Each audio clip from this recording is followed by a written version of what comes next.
ஓடாவிட்டால் படைத்த தாமே மன்னரை அழித்துவிடப் போவதாக மிரட்டினார். மிரண்டு போன மன்னர் பிரம்மாவிடம் மன்னிப்பு கோரி தமது படைகளுடன் ஏரியில் இறங்கி குளித்தார். ஆனால் குளித்துவிட்டு கரையேறிய போது மன்னரும் அவரது படைகளும் வாலிபத்தை பறிகொடுத்துவிட்டு வயோதிகத்தை எட்டியிருந்தனர். முன்னொரு காலத்துல ஒரு ராஜா புஷ்கரின் நீர்வளத்தை கண்டு பொறாமப்பட்டாரு. இந்த ஏரியை தூர்க்க தமது படைகளை ஏவினாரு. அவங்களும் ஏரியில மண்ணா கொட்ட ஆரம்பிச்சாங்க. அப்போது திடீரென வெள்ளம் வந்தது. ஏரியில் வழக்கத்தை விட 4 மடங்கு தண்ணீர் வந்து பெருகியது. இதனால் பயந்து போன படைகள் ராஜாவிடம் முறையிட்டன. அப்போது ராஜாவின் முன் தோன்றிய பிரம்மா ஏரியை தூர்க்கும் பணியை கைவிடாவிட்டால் ராஜாவையும் அவரது படைகளையும் அழித்து விடுவதாக மிரட்டினார். இதனால் பயந்து போன ராஜா மனம் மாறி தமது முயற்சியை கைவிட்டார். பின்னர் புஷ்கர் ஏரியில் இறங்கி குளிச்சாரு. அவரும் அவரது படைகளும் குளித்துவிட்டு கரையேறிய போது வயதானவர்களாக மாறியிருந்தாங்க. புராண காலம் முதல் புஷ்கர் ஏரி இருந்து வருகிறது. வனவாசம் முடிந்து திரும்பிய ராமர் தமது தந்தை தசரதனுக்கு புஷ்கர் ஏரி கரையில்தான் காரியம் செய்தார் என்பது வால்மீகி ராமாயணம் சொல்லும் செய்தி. மகாபாரதத்திலும் புஷ்கர் ஏரியை பற்றிய குறிப்புகள் உள்ளன. जिस प्रकार कुंभ मेला लगता है नासिक हरिद्वार उज्जैन इलाहाबाद மகாபாரதத்துல புஷ்கர் ஏரியை பத்தி நிறைய குறிப்புகள் இருக்கு. பாண்டவர்கள் தங்களது வனவாச காலத்துல இங்க வந்து தங்கியதாக சொல்லப்படுவது உண்டு. பல காலம் பாண்டவர்கள் தங்கி தவம் செய்த கதையும் சொல்லப்படுது.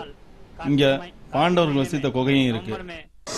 பல நூறு ஆண்டுகளாக பக்தர்கள் வழிபட்டு வரும் புஷ்கர் ஏரியில் நீராட ராஜஸ்தான் மட்டுமல்ல, வட இந்தியாவில் இருந்த 54 தேச ராஜாக்களும் விரும்பினர்.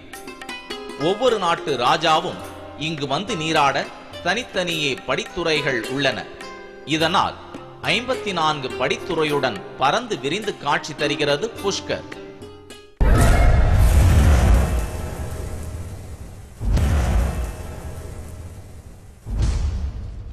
கோவிலாலும் ஏரியாலும் சிறப்பு பெற்ற புஷ்கரில் இன்னொரு சிறப்பும் உண்டு. இதோ பக்தர்கள் கூட்டம் கூட்டமாய் ஆடியும் பாடியும் கொண்டாடி மகிழும் இந்த புஷ்கர் விழா ராஜஸ்தானிலேயே மிகவும் பிரபலம். கார்த்திகை மாதத்தில் ஏகாதசி திதியில் தொடங்கி பௌர்ணமி திதியில் முடியும் இந்த விழாவை காண இந்தியா முழுவதும் இருந்து பக்தர்கள் வந்து குவிகிறார்கள்.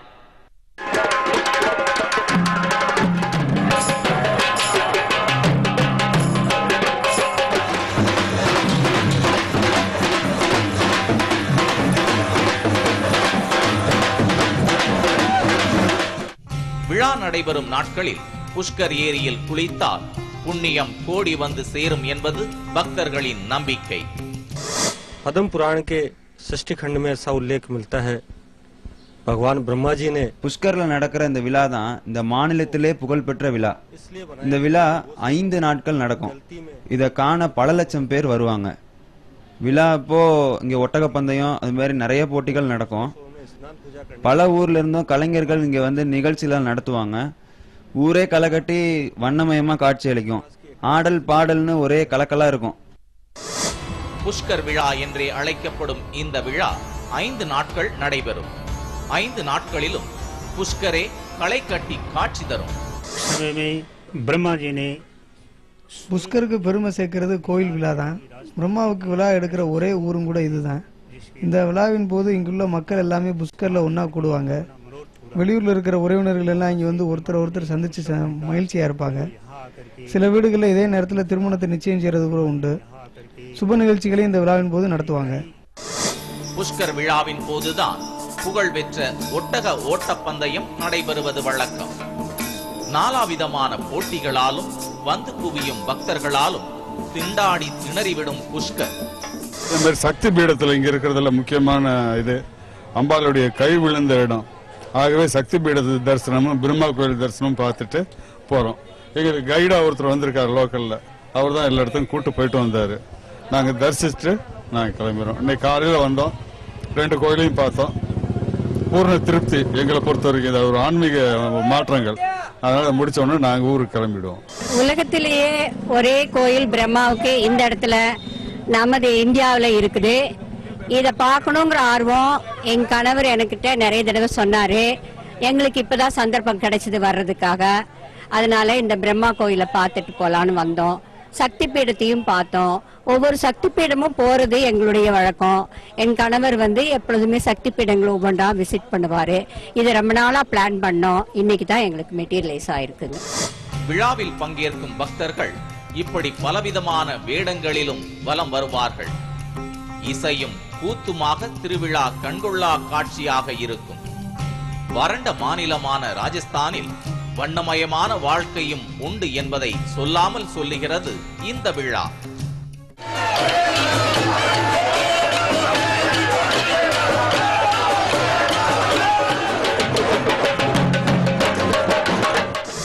விழாவிற்கு வரும் பக்தர்களால் மட்டுமின்றி நாள்தோறும் வந்து குவியும் பக்தர்களாலும் பிரம்மா கோவில் கூட்டத்தில் திண்டாடுவது உண்டு. ஆதிசங்கரரின் கையால் பிரதிஷ்டை செய்யப்பட்ட மூலவரே இங்கு உள்ளார். இங்குள்ள குகை சிவன் கோவில் பிரம்மாவால் கட்டப்பட்டது என்பது ஐதீகம். கோவிலின் சுவர்களில் உள்ள கற்களும் அவற்றில் பதித்து வைக்கப்பட்டுள்ள நாணயங்களும் வேண்டுதல்கள் நிறைவேறியதற்காக வந்த காணிக்கைகள். பிரம்மாவின் வாகனமான அன்னப்பறவையின் வடிவில் உள்ள கோவில் விமானம் 14ஆம் நூற்றாண்டு கட்டிடக்கலைக்கு எடுத்துக்காட்டு. மூர்த்தி சிறிது என்றாலும் கீர்த்தி பெரிது என்பது போல வடிவில் சிறிது என்றாலும் பக்தியின் பெருக்கா நாடு முழுக்க பக்தர்களை கவர்ந்து இழுக்கும் காந்தமாக உள்ளது பிரம்மா கோவில். புஷ்கர்ல இருக்கிற பிரம்மா கோவிலோட வரலாறு, அந்த கோயிலோட மகிமைகள், அங்க கோயில்ல பக்தர்கள் எப்படி வழிபடுறாங்க, இந்த கோயிலோட விழாக்கள், இதனுடைய சிறப்புகள், இது பத்தி எல்லாம் பார்த்தோம். இது உலகத்துல எங்கேயுமே இல்லாத ஒரே ஒரு தனி கோயில் அப்படிங்கிற சிறப்பு வாய்ந்தது. இதை பத்தி இந்த நிகழ்ச்சியில பார்த்தோம். இது மாதிரி இன்னொரு நிகழ்ச்சியில உங்களை சந்திக்கும் வரை நன்றி, வணக்கம்.